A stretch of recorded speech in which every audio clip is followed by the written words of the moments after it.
What if one of these 10 tax tools could be an opportunity you've been missing? Stick around to find out.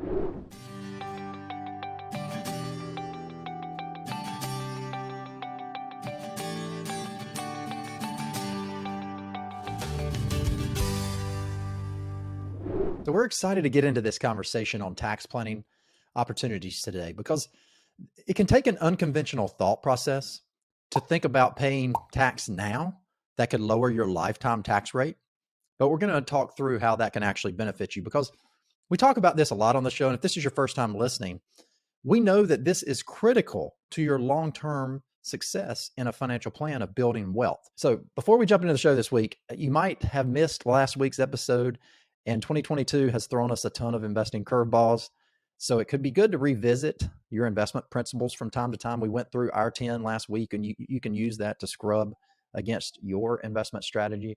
And you can take a look at that in our wealth management section, or just download the last podcast episode, and you can get a free copy of that one pager that walks through our 10 investment principles at financialsymmetry.com or in your favorite podcast player. In today's episode, we're going to walk through these tax planning tools that we hope can help you reinvigorate your tax planning strategies. And I've invited Will Holt here, our resident CPA and financial advisor at Financial Symmetry. So we're in good hands today. And as we kick off our conversation, Will, we're running through these 10 tax planning opportunities that could benefit people near the end of the year. And we're going to start off with 4 of these that kind of revolve around a similar topic. So go ahead and speak to that. This time of year, people have that charitable mindset, the holidays, and they're already made a pledge to give to their church or some other organization. And so it's good to have that conversation with clients about how to be tax efficient. You know, a couple of years ago, the tax laws were changed where most people now don't itemize because the standard deduction is so high. It's a really high bar in order to get into itemized deductions. And one of the ways that we discuss with clients, especially around charity, is something called itemized bunching. You know, you're at the end of the year and you are considering a certain amount you want to give to charity. Well, maybe it could be more tax efficient to go ahead and consider even funding 22 and 23 charity at the same time in order to get above that standard deduction amount and moved into itemized deduction. It's more tax efficient to bunch those together. And this became more advantageous with the tax change, right? Because the standard deduction was increased so much to where many people, where it benefited them previously given to charity every year, it basically eliminated some of that because their standard deduction is so high, particularly for married filing joint. Right. Yeah. And a lot of people are still kind of surprised when we let them know that their charitable contribution is not going to be tax deductible because it's not going to get them above the standard deduction. And so again, that opens up the conversation about, well, maybe let's just kind of bunch 2 years worth of charity into one, and that can move the needle above that standard deduction threshold. And one of the ways people can do that is with a neat tool called that donor advised fund. And when people first hear about it, it can be a confusing description in how they use that. But Will, why don't you break down the ways that is used in this strategy in particular? You know, we just mentioned bunching of itemized, specifically charity. And so a donor advised fund is a way to really capture maybe even, you know, multiple years worth of charitable contributions, where often we'll see this with clients who have had a big kind of income event, like maybe they sold a business or they sold a property, an investment property that has generated a lot of income. And so they're also charitably inclined, and we discuss with them, you know, this could be a good year given this high income level to really consider accelerating their charitable contributions. And so contributing to a donor advised fund is a great tool for this, because you get the deduction when you make the contribution, but then you can, they call it grant out of the donor advised fund over a period of time. So you gift it over and into more or less like a trust situation, but you can control how quickly those funds are distributed to charities after that. And it's been really user friendly. We've heard great feedback from clients that use it. And it's just a neat way to catalog all of your charitable expenses. Is actually can be better than having some here, some there, and then having to compile them at the end of the year. It can actually save you time. So people really enjoy the ability to use that. And then if you think about a way that you can actually make a donation to the donor advised fund, we're getting into our third tool here for charitably inclined people. And maybe not as much of a benefit this year, but if you've been investing over the last 20 years, you've still got some likely highly appreciated stock, right? And what can you do with that? Yeah, so all these things are kind of building on top of that concept of bunching. So if you're charitably inclined, tax efficient to bunch these charitable contributions together, and the donor advised fund is a great tool for that. Using appreciated, so you can gift appreciated stock into the donor advised fund and capture the full value of that stock value as your charitable contribution, rather than having to sell the stock, pull the gain into taxable income, and then make the charitable contribution. So it captures, it's a win-win-win. Staying on this charitable idea, right? As you age and move up into that area where you're getting through that retirement tax window we talk about, and you're starting to be forced to take withdrawals from your retirement accounts with required minimum distributions, there's another strategy that you can use with that, right? Yeah, and we're going to kind of get into some of the other income thresholds, and how you want to avoid some of those. But this concept of something called a qualified charitable distribution, or a QCD, as we often refer to it. If you are above 70 and a half, you have to be 70 and a half, that age threshold, to begin directly funding to charities through your IRA. And we use this a lot with clients who aren't going to be able to itemize. They just don't contribute enough or have enough of the other deductions to be able to itemize deduction. But this QCD allows for basically a deduction above the line. It comes out of the IRA, which of course is reported, but then when you file the tax return, it's an above the line deduction. It's called a QCD. And we've got more detailed blog posts that we've written on each of these topics that we can link in the show notes. I mean, typically you could do an episode maybe if you dove deep on each of these in a case study, but we wanted to give you high level 10 options that you could look into more in your situation to see if it might be appropriate. Because, for example, this one is not appropriate for somebody that's not reached age 72, right? So some might be off the table right off the bat when we're mentioning them, but as a list, we wanted to compile the 10 that we probably see the most often and that make the most impact when you're looking at that lifetime tax bill. So as we move out of the charitable phase of our episode here, and we start thinking more bigger picture of what people can do, this one might not, again, be available to everybody, but it is certainly something a business owner can look at if you have control over your income, or if you are taking withdrawals from accounts, right? So talk about what people can do in the income area where they can accelerate or delay. You're right. Not everybody has necessarily the ability to be flexible. They don't have all the various tools at their disposal, to execute the strategy. But a common situation is somebody who's been taking IRA distributions, and they've met their required minimum distribution amount. And here we are, they're counting on this monthly inflow to cover their household bills. And so all we've got is December left. Well, if we take December, then we're going to go into a higher tax bracket.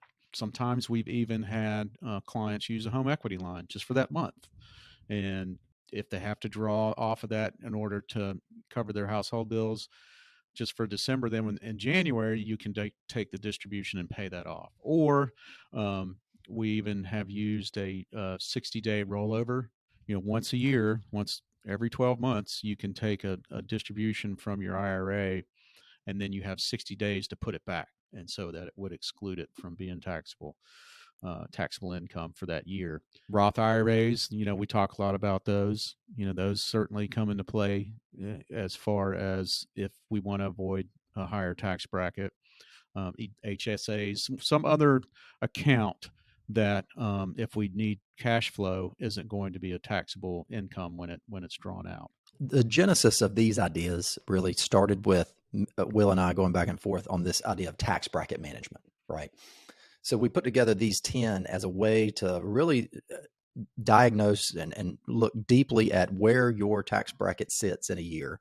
And then given those semi-regulated types of expenses or semi-regular types of things, a car purchase, home renovations, those big ticket items that can force you into a higher bracket if you're taking withdrawals, what can you do that could lower the lifetime view of what tax you pay? And this next category here is you have to have a view of what that long-term tax looks like to make the best decision if you convert, right? If you make a Roth conversion. So talk through how Mhm.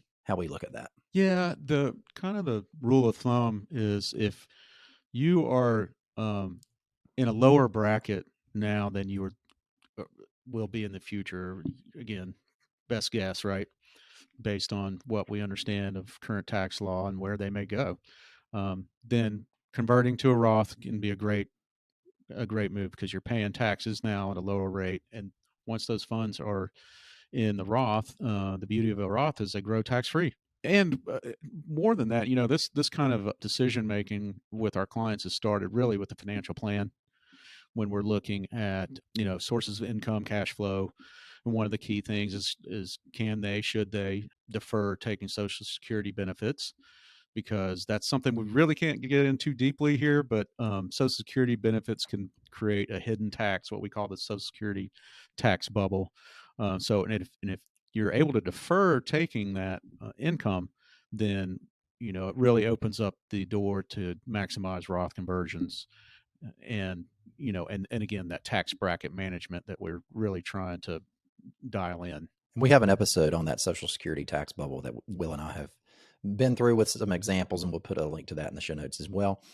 But I'm glad you mentioned the financial plan. All of this resonates from that financial plan. Recommendations come from your personal situation and how income looks for you coming in during retirement or pre-retirement. But the Roth conversion opportunity certainly can be nice when you think you may be in this area where your tax rate might not be as high. And then you look down the road in your financial plan and your tax rate's looking like it's going to be a lot higher. That's a pretty good indication that you could be in a nice situation to take advantage of that strategy. But without doing the analysis of your plan, thinking through how you're going to want to spend money throughout retirement and what those totals could look like, depending on what you're currently contributing, it's very difficult to know. And we've seen people that come to us that have made Roth conversions when it might not be as advantageous when they're in a really high tax bracket. And that's the danger in getting or hearing a strategy, whether you're reading that or hearing in another personal finance podcast and thinking, okay, well, I should just go ahead and do that. Well, sometimes it takes the analysis behind the scenes to make sure it's the right option for you. This year presented some good opportunities for Roth conversions because account values may be down. So that might be even a more sweet spot, so to speak, right? And then you can convert and then it can, grow back in that Roth tax free. This next option that we have here has also been a good strategy that has reappeared, so to speak. We saw some of these opportunities in 2020. And then the previous time we might not have seen, unless you made a very bad investment or just were unlucky with an investment, we might not have seen since 2018 or 2011. And this is tax loss harvesting. So talk through how you think through that, Will. We've been working. I'll just use this situation example: a business owner who's sold their business, big capital gain on the sale of that business, and of course they get the proceeds from the business. And as we've been investing, and the market's fallen, it makes sense to take some of that loss in their portfolio to be used to offset against the sale of that business gain. There are other situations I mentioned, some retirees, maybe we've got some income thresholds we want to be careful of. We mentioned that Social Security tax bubble. We're going to get in a couple other ones later. The Medicare premium surtax, I guess, is something we'll talk about. So just looking at whether or not it makes sense to tax loss harvest really requires some analysis, understanding of the situation. Traps that you can fall into if you don't do it properly. There's, the IRS has some regulations where you can't repurchase that security that you sold at a loss within 30 days. So there are traps with this strategy if you don't do it properly that can wind up not being effective if you really don't understand the rules. And we also did an episode on this in 2020 where we went into more detail with an example. But Will, you reminded me there's been several examples where it can be a literal curveball. It can be a good situation where your company might be getting acquired, you have some stock or some stock options, that automatically becomes vested and sold to you. And then you have large capital gains in that. And you didn't realize that that was going to happen. You had no control over it. And then you're sitting with this big capital gain. That could be an opportunity where if you have some tax losses and you could reinvest it in something that could be in the same vein, not substantially similar, but a type of investment that will grow over time, then that could be beneficial to you, right? Also, seen it with big capital gains on houses or rentals when they sell rentals. So any asset you have where there's a big capital gain in a calendar year, that tax loss harvesting could be interesting to look into as a strategy that could be beneficial. You kind of teased our next one here. This is something that, it's really a simple form to take care of for people that are in this IRMA category. But once you talk through that, and we have another episode we'll reference on this too, but talk through some examples there. When you start taking Medicare, you have to pay a premium. Most folks, once they're on Social Security, have that automatically deducted from their Social Security benefits. A lot of people don't realize is that the premium rate that you pay is based on your income from really, it's the most recently filed tax return. So for instance, the 2023 premium rates are set based on your income from your 2021 tax return. And just like anything else with taxes, there's brackets. And so most folks, will fall well within the first bracket and pay the base rate.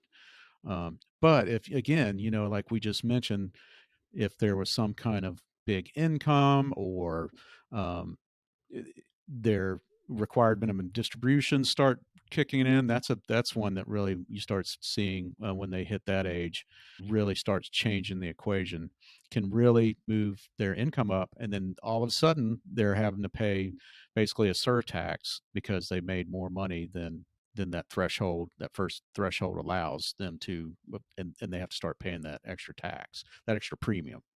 So that's something that we look at with clients. And again, earlier, Roth conversions can go a long way, especially towards preventing big required minimum distributions from causing that Medicare surtax, among other things. But it's certainly something that you have to kind of pay attention to year by year. And there's a form, an appeal process, right, that you can go through if you deem that your income was wrongly reported based on certain events. Like if you retired in particular, that's an important one that you can look through and use the form to take advantage of that. It's not, you got to have something to substantiate that request, of course. So it's certainly not guaranteed, but it's always worth trying. So moving into our last two here, the ninth one, Will, is one really isolated for people that are in that married filing joint area and their income's 250,000 above. Talk about what that looks like, the situation they could be in, and then how they could use a tool. Yeah, it's the net investment income tax. So for married filing joint, it's $250,000 of gross income, adjusted gross income. Once you're above that, then any portfolio income, interest, dividend, capital gain, even potentially rental income from a rental property, you are going to get charged a surtax of 3.8% on that income if you're above that adjusted gross income threshold. So again, tax loss harvesting, even portfolio construction. We use we've talked a lot in maybe in previous episodes about exchange traded funds and how they're much more tax efficient. They don't throw off as much dividend and interest income that would be subject to that net investment income tax. So those are just things to be aware of. There are ways, again, to mitigate that or even avoid that if you're really paying attention to what tools are available. Right. And that leads us into our last one here, because there's some of these options that might help you with that particular situation. And this is where obviously people just went through open enrollment, maybe still going through it through December here, and they've made some contribution selections to their retirement accounts. But there's a plethora, right, of retirement accounts that are being offered now, and the options keep expanding. So talk through some of those plans that we recommend, or things we'll recommend pertaining to retirement accounts near the year end. Yeah, I mean, one of the best ways to control your income, again, we talked a little bit about some of these thresholds, is through funding 401ks, or 457 or 43Bs if you work for the state. But you got to really pay attention to that starting in January. It gets this time of year, it's kind of too late if you've missed the opportunity to maximize that contribution. There is sort of two deadlines you got to pay attention to for tax planning. One is December 31st. We're running out of time to fund charitables, to make any changes to payroll, 401ks and things like that. But then there are some options or some things that are available as late as April 15th. Some folks have health savings account access where you can fund a contribution into an HSA, take a deduction there. That's a great way to reduce the income in order to get below some of these thresholds we talked about. Making Roth IRA contributions if those are if you're able to do that from an income level perspective. If not, there's something that we've referred to in the past as a backdoor Roth contribution that can be very powerful too. Or, depending upon your situation, maybe a deductible traditional IRA contribution makes sense. But again, especially for things that have to happen through payroll, and you really need to start thinking about that January 1st for that current year. I know that the IRS has reset the contribution limits across the boards for 401ks. It's going up $2,000 for per person if you're below 50, and then above that you can put in another 7,500. So somebody who's 50 years old can put away $30,000 into a 401k starting in January. So those are really, again, back to the plan. Can you do that from a cash flow perspective? Does it make sense? Certainly our high income clients, absolutely. But there's also the benefits of maybe it gets your adjusted income below that $250,000 level where you don't have to pay 3.8% on your portfolio income. So it really is kind of a year round, more or less consideration when you're thinking about tax efficiency. And then there's many other account options that maybe are being offered for the first time. We're seeing a lot more non-qualified deferred compensation plans. We just did an episode on that recently and dove deeper into that idea, what that is and how that might benefit you. There's more after-tax availability to make contributions to your 401k over and above that level that Will talked about, where you can convert that to a Roth 401k inside of your plan. And we've done several episodes on the mega backdoor Roth idea and how you can take advantage of that. But more companies are offering that. And then, we see people start a side business, right? Maybe for somebody that's been staying at home with the kids, and there could be opportunities there for a SEP IRA potentially if their income is. So as life changes and families grow and you age, there's opportunities that creep up that you might not have realized, hey, there's a tax opportunity here, right? So that's why we do episodes like this. People seem to be very interested in this, particularly as they get closer to retirement. I know that's who we talk to most often here on our show. But we wanted to give you just 10 ideas that is some food for thought as you're thinking about your tax plan to see if that might be a strategy, or pick out one or two of these that could be used for you that you're not using up to this point. And that's our goal here, is to help you reach your ideal retirement with any maneuvers that we are providing to you. We work with clients in our day jobs, of course, helping them make these decisions and taking it off their plate. If you find that you have been doing it yourself and just don't have the time, interest, or knowledge anymore, we'd encourage you to reach out either to us or to an advisor near you. I know we have listeners all over the country and in other countries at this point. So thank you for continuing to listen. Subscribe if this is your first episode so you don't miss the next episode. You can go back and listen to our 170 some odd episodes. Also check us out on YouTube. We produce videos there with some graphics and some other downloadable items that you can check out. Thanks for the feedback. As always, we're going to be thinking about some new activities, new show elements in 2023 I'm excited about. So stick with us for that and keep sending us feedback. We'll talk to you again in 2 weeks.